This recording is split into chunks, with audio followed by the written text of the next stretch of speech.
Mystère de la vérité restauratrice Mivresse avec Dr Gaoudé. Tu connaîtras la vérité et la vérité t'affranchira.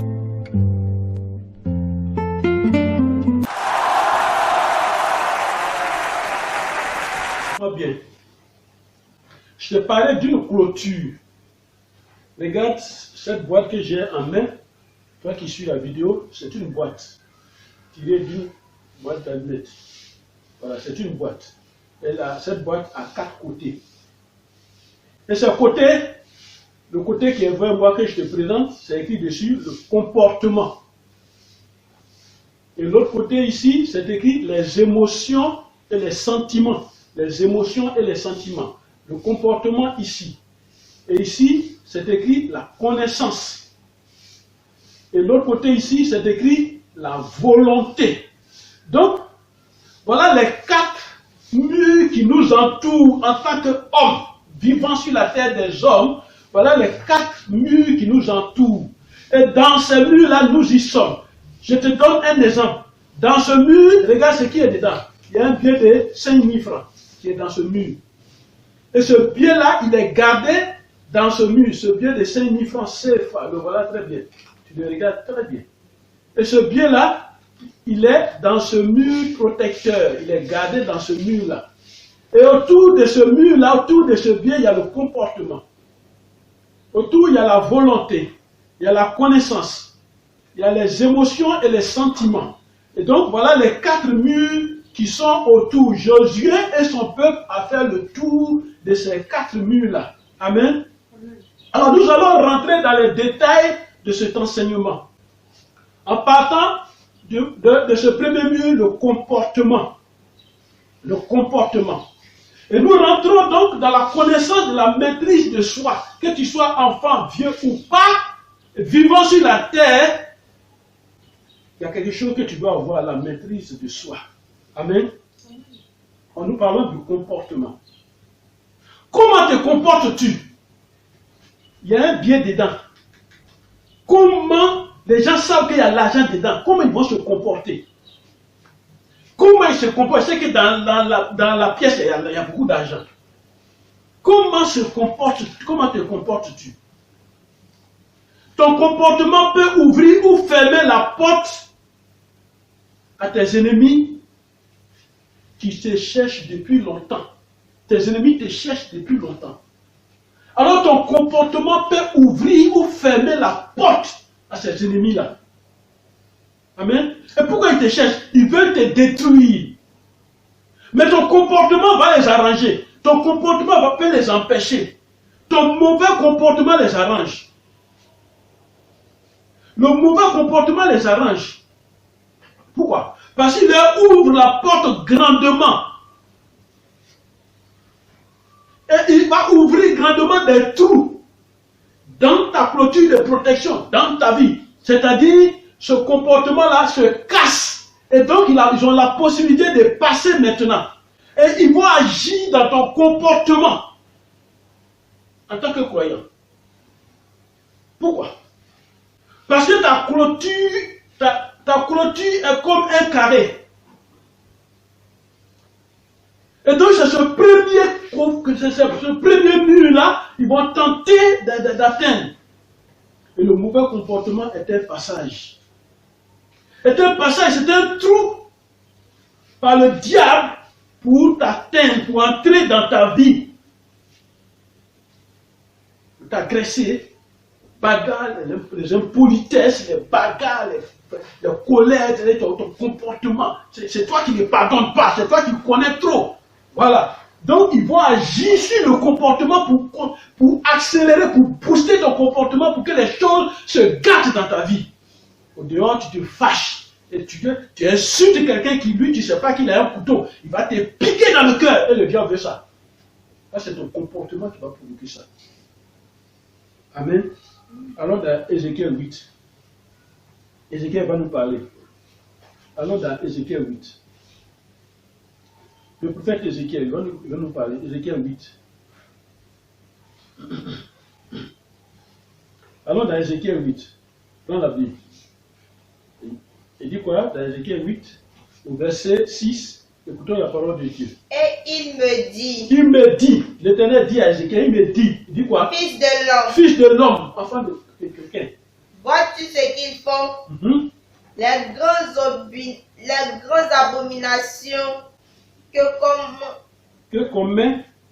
abominations que commet ici la maison d'Israël. Est-ce que tu vois ce qu'ils font, la maison d'Israël?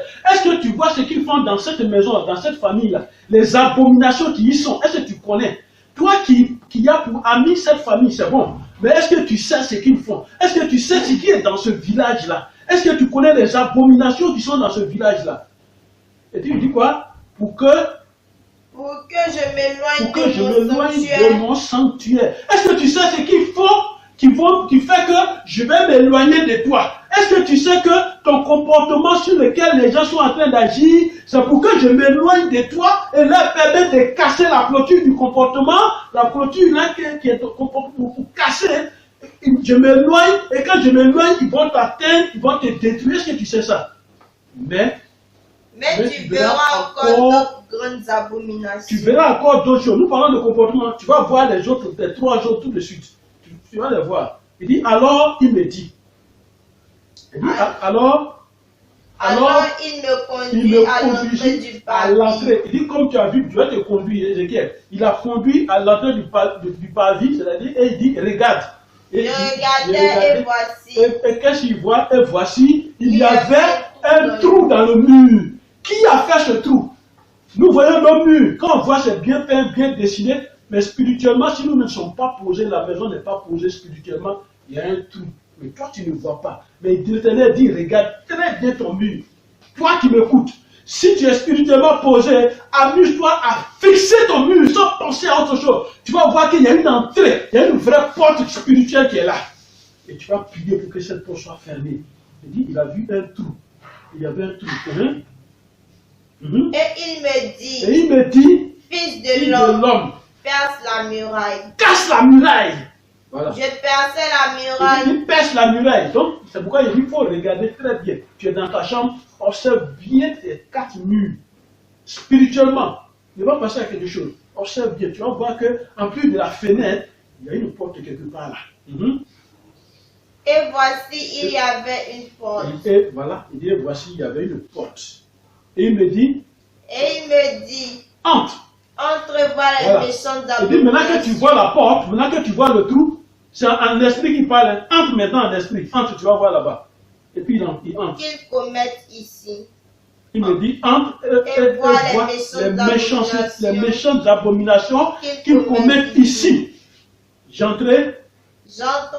Et je regardais. Et voici. Il y avait toutes sortes de figures et de reptiles. Toutes sortes de fétiches, de statues, de quoi, toutes sortes de bêtes, d'abominations, toutes sortes d'idoles. Tout ça dans la maison, c'est ce qui était là-bas et c'est ça qui te fatigue. Amen. Amen. Change ton comportement. Amen. Amen. Le comportement doit être conforme à la volonté de Dieu. Et c'est pourquoi Exode va nous parler. Le livre d'Exode. Amen. Exode, prenons le livre d'Exode 34, verset 10.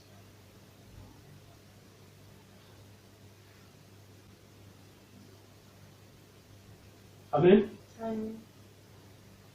Prenons le livre d'Exode 34. L'Éternel répondit. 34, verset 10. Il dit, l'Éternel répondit, il dit quoi? Voici, je traite une alliance. Je traite une alliance. Je ferai en présence de tout ton peuple. Après de tout peuple, après de vous tous. Des prodiges. Des prodiges. Qui n'ont eu lieu dans aucun pays. Aucun pays, les prodiges qui n'ont eu lieu. Et chez aucune nation. Tout le peuple qui t'environne verra l'œuvre de l'Éternel. Tout ce qui t'environne, que j'ai vu, qui nous environne, que j'ai dit dans cette parole, toutes ces choses qui nous environnent verront l'œuvre de l'Éternel, verront la gloire de l'Éternel, verront la puissance de l'Éternel. Ce n'est pas parce que les démons environnent que la gloire de l'Éternel ne peut pas se manifester. Et c'est par toi que j'accomplirai des choses terribles. Parole de l'Éternel. C'est par toi que j'accomplirai des choses terribles. Amen. Alléluia. Pourquoi? Parce que la Bible dit, les mots, c'est-à-dire pluriel du mal, les mots sans nombre nous environnent. Les mots sans nombre nous environnent. C'est-à-dire, il y en a tellement, ça nous environne. Psaume 40, verset 12. Psaume 40, verset 12. Et cela nous conduit, au deuxième côté du carré clôture de l'homme. Deuxième côté qui est la connaissance. La connaissance. On a parlé du comportement, on va parler de la connaissance qui va nous permettre de retirer ce biais de 5 000 de cette boîte-là. La connaissance. La Bible dit, tu connaîtras la vérité et la vérité t'affranchira. Jean 8, verset 32. Depuis que tu fréquentes les lieux de culte, les lieux de prière, depuis que tu fréquentes ton église, qu'est-ce que tu y as appris? Qu'est-ce que tu as appris là-bas?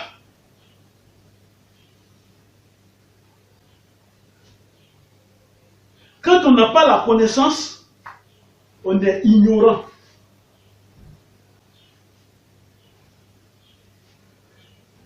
Et l'ignorance est une très bonne cible spirituelle.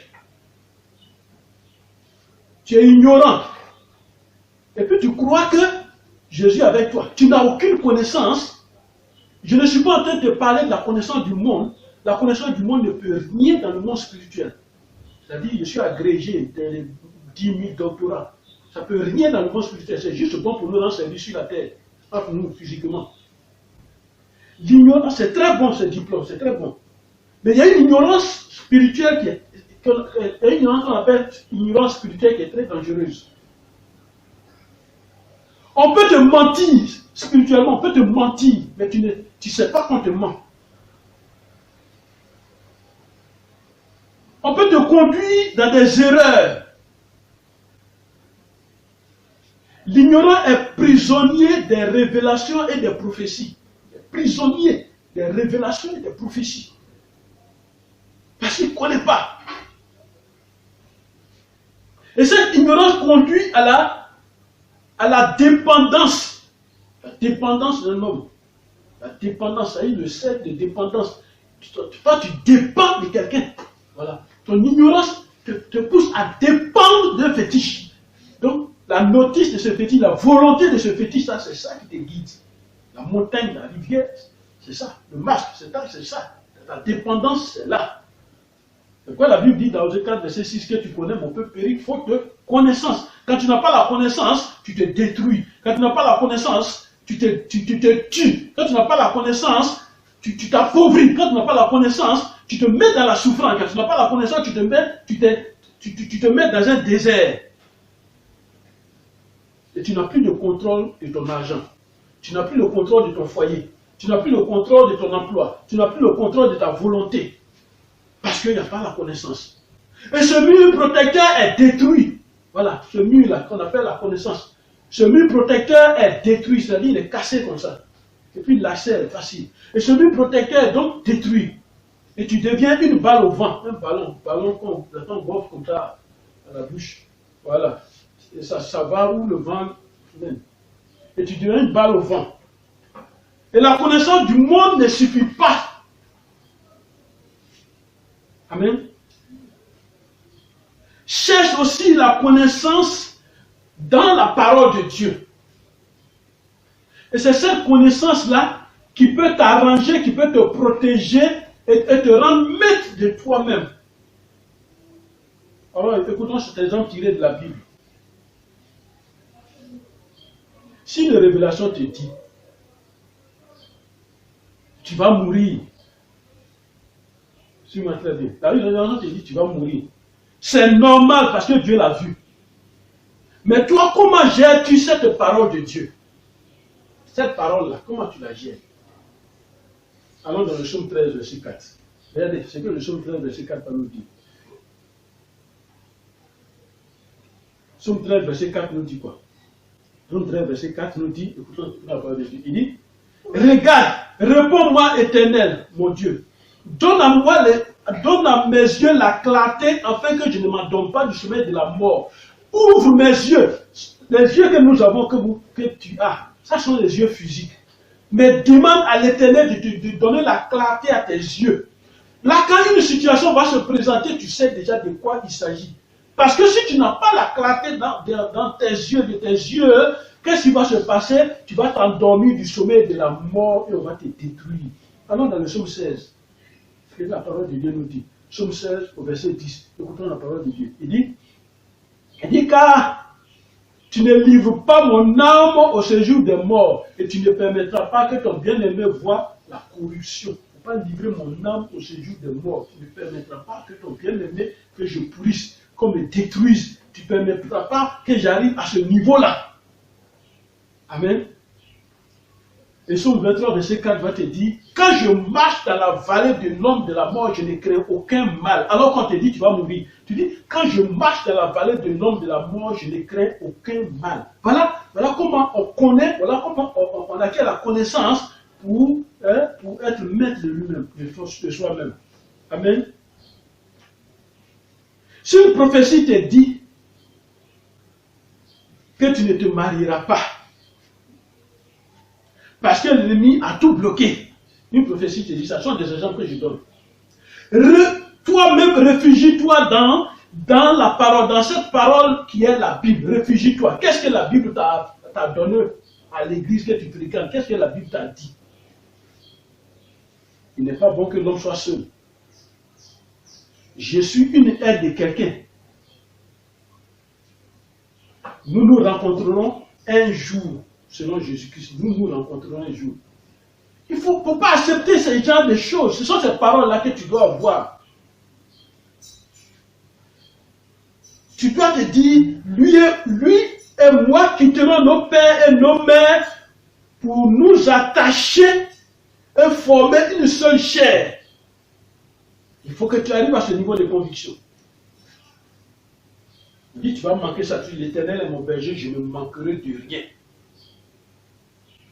Il y a toujours une parole de connaissance que tu dois avoir. C'est pourquoi il est important de beaucoup lire la Bible. Une parole de connaissance qui va te permettre de maîtriser au niveau de la connaissance. Quand on va t'envoyer une autre pensée, une autre philosophie, une autre croyance, si tu as la connaissance, tu te mets l'autre, tu dévies ces choses-là. Alléluia. Relis bien la tentation de notre Seigneur Jésus-Christ.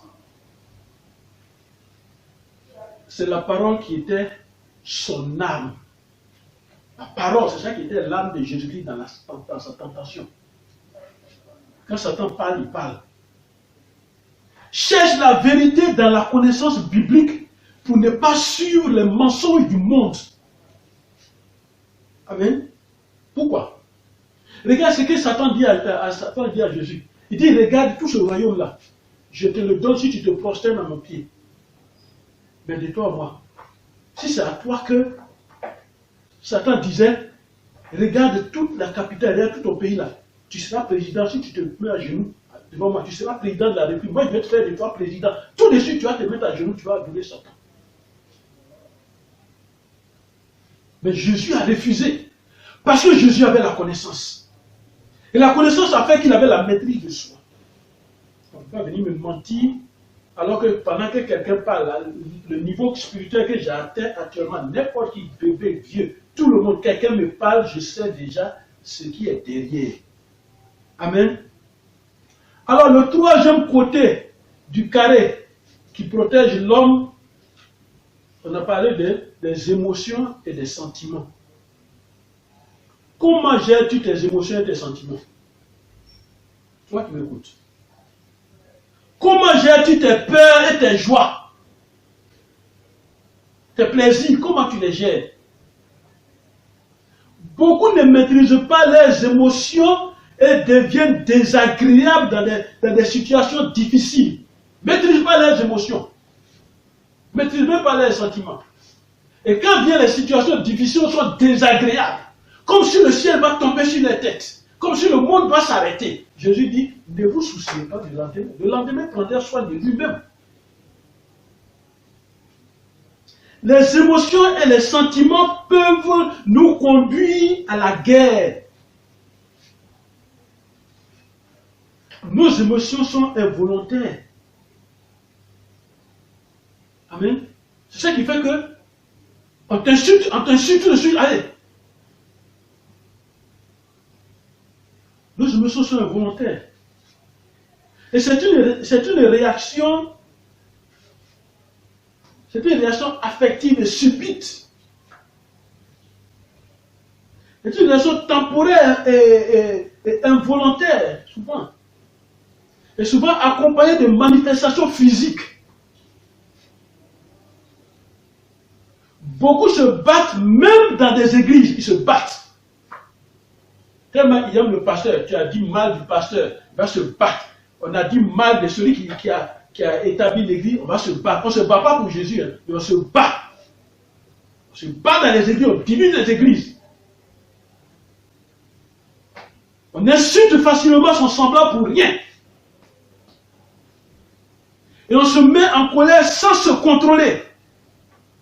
Alors qu'on vient de l'église, tu viens de l'église dimanche, tu viens de l'église. C'est sur la route en revenant là que tu vas insulter quelqu'un, tu vas te mettre en colère contre quelqu'un. Comment maîtrises-tu tes émotions et tes sentiments?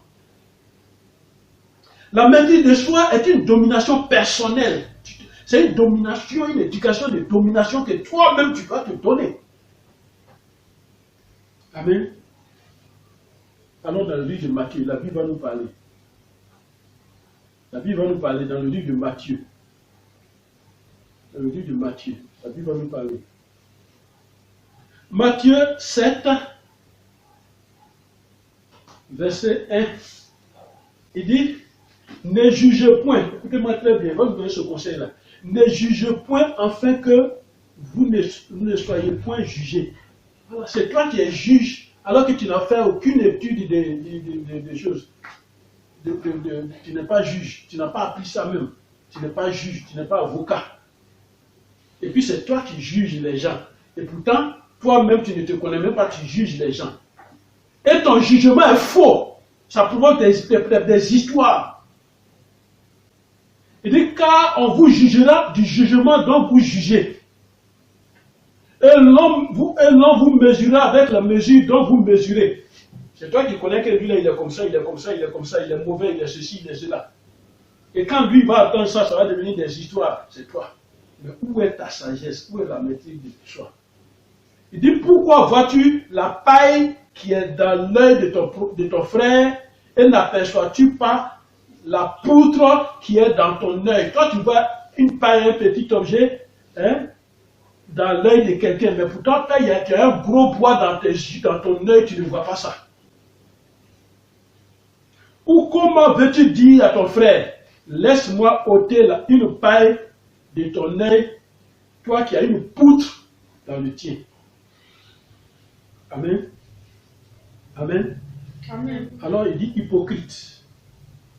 Ôte premièrement la poutre qui est dans ton œil. Et alors tu verras comment ôter la paille dans l'œil de ton frère. Parole de l'Éternel. Amen. Alors il nous conduit directement dans le même livre de Matthieu, Matthieu chapitre 5.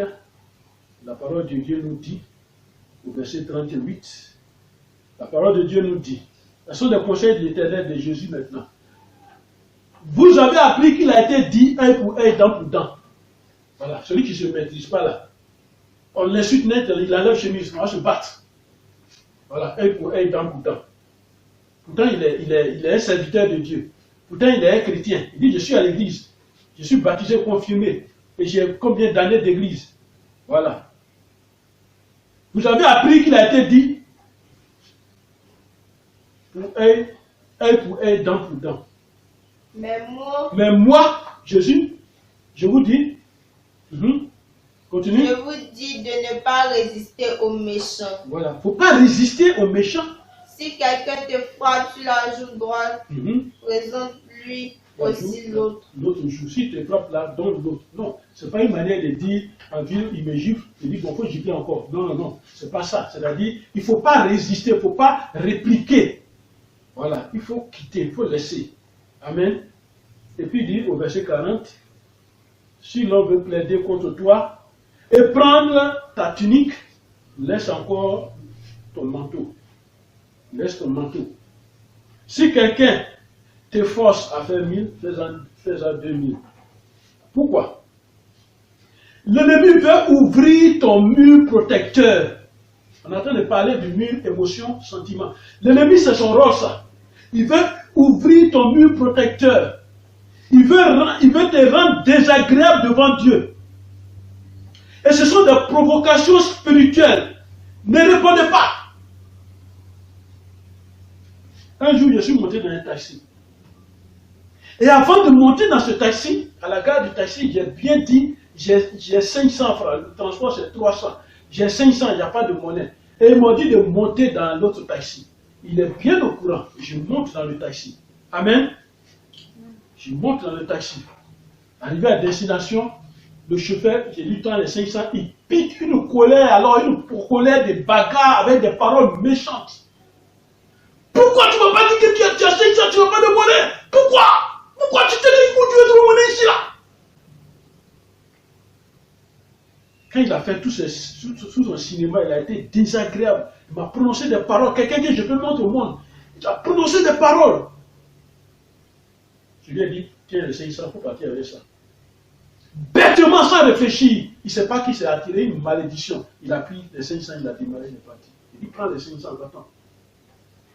Alors écoute cette parole. Proverbe 25, verset 21. Alors dans le livre des Proverbes, c'est pourquoi? C'est la sagesse qui m'anime, qui m'a fait poser ce acte.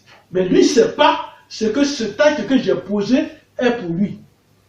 L'ignorance. Quand tu ne connais pas, qu'est-ce que tu fais? Proverbe 25, verset 21. Écoute la parole de Dieu. Proverbe 25, verset 2. Il dit, si ton ennemi a faim, donne-lui du pain à manger. S'il a soif, donne-lui de l'eau à boire. Ça, c'est le premier pas. Il est fâché contre moi. Moi, je n'ai rien dit. Deuxième pas. Car ce sont des charbons ardents que tu amasses sur sa tête et l'Éternel te récompensera.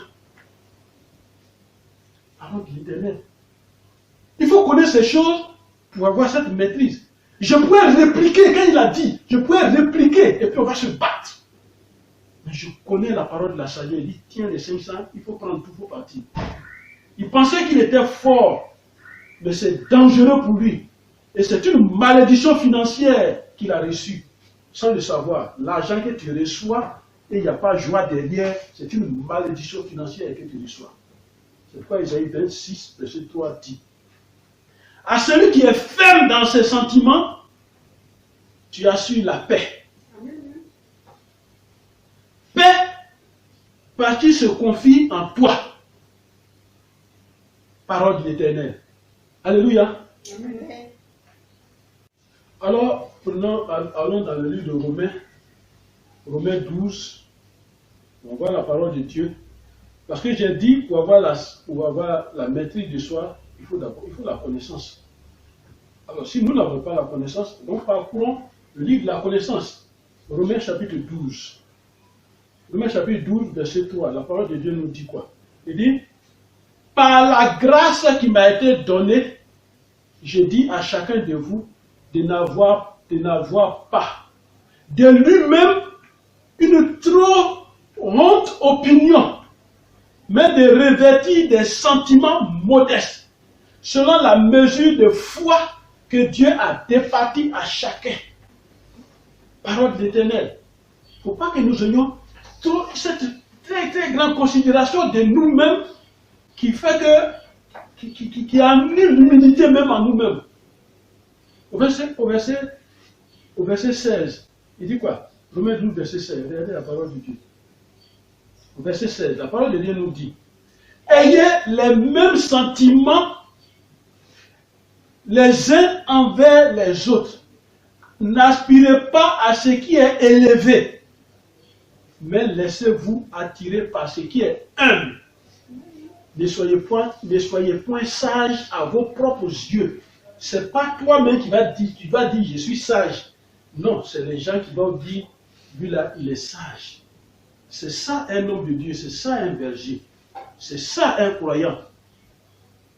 Contrôle tes émotions et tes sentiments. Il faut qu'il soit conforme à Dieu. Il faut qu'il soit conforme à la parole de Dieu. Et l'Éternel a dit, mes voix ne sont pas vos voix, mes pensées ne sont pas vos pensées. Amen. Et cela nous conduit au dernier mur de la clôture. Ce dernier mur, c'est la volonté. Vous voyez, comme j'ai dit, voilà, je n'ai pas parcouru ce mur. Et si la volonté est comme ça, le mur est détruit, vous voyez, le passage est là. Voilà. Donc, on va au dernier mur de la clôture que nous devons avoir pour avoir la maîtrise de soi dans la vie. Et ce quatrième mur s'appelle la volonté. Ça s'appelle la volonté. J'ai une vidéo sur la volonté. Cherchez, vous allez pouvoir rentrer dans les détails. Mais je ne veux pas trop rentrer dans les détails parce que j'ai déjà cette vidéo sur la volonté. Amen. Amen. Ta volonté te permet d'accepter ou pas ce qu'on te présente. Voilà. Et cette volonté, elle dépend de ton âme. Ça est dans ton âme. Ta volonté te permet d'accepter ou pas ce qu'on te présente. Ce que la vie te présente, tu peux accepter comme tu peux refuser et c'est ta volonté qui agit. Ainsi, on peut accepter la religion ou pas. On peut accepter de mourir bêtement. Pourquoi? On te dit, ce que tu fais là, c'est dangereux, mais tu fais quand même. Pas ta volonté veut, mais tu fais quand même. Tu dois éduquer ton je veux. Il faut prier, il faut éduquer ton je veux pour ne pas te détruire.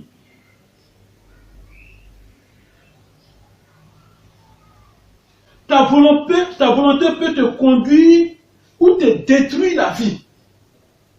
Ta volonté.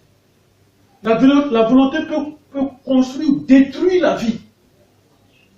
Et la volonté pousse à pécher ou pas.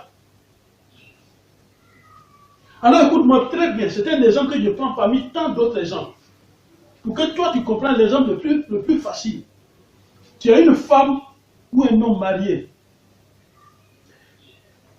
Ta volonté peut te pousser à briser ton foyer par un divorce dû à une infidélité. C'est ta volonté. Personne n'est attaché pour t'envoyer là-bas. C'est ta volonté seulement. Ta volonté peut te pousser à voler, à tuer ou à mentir. Personne ne t'envoie, c'est toi qui veux.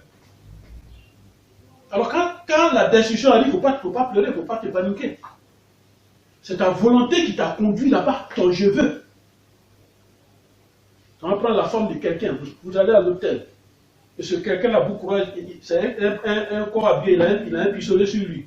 Sans se maîtriser, il va t'attaquer. Qui aura créé ça? Qui aura créé ça? Amen. Qui aura créé ça?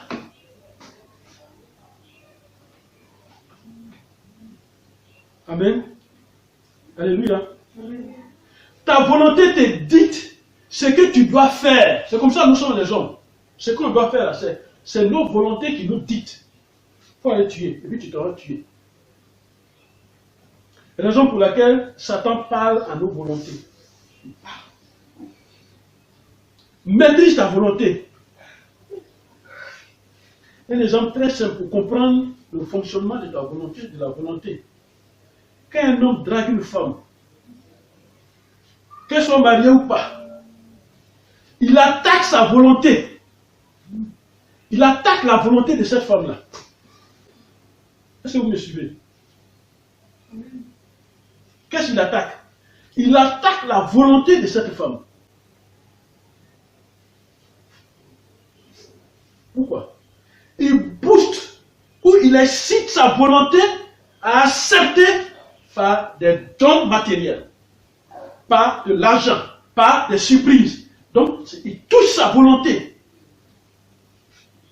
Alors, la volonté de cette femme est sous son contrôle maintenant. Amen. Donc, c'est cette faculté de vouloir, cette faculté de se déterminer à quelque chose qui va pousser, qui pousse à faire cette chose-là. Et le diable fait. Amen. Alléluia. Amen. Et le diable fait la même chose pour l'homme. Il fait la même chose, le diable. Le diable fait la même chose pour l'homme.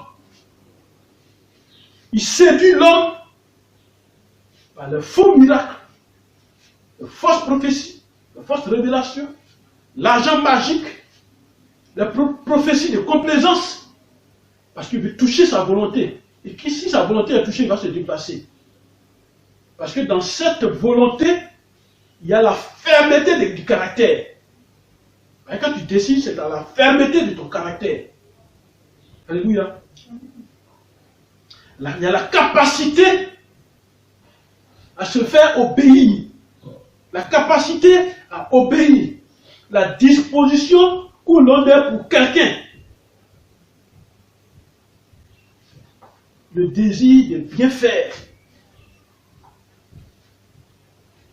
Et donc, pourquoi je te dis, je te conseille une vidéo sur la volonté. Et ce sont tous ces éléments-là, sur ces éléments-là que tu dois travailler par la prière. Tu dois travailler pour que tu maîtrises ta volonté. Ce n'est pas parce qu'on vient te montrer quelque chose, alors en même temps, comme un lion, tu sautes dessus. Quelle est ta volonté?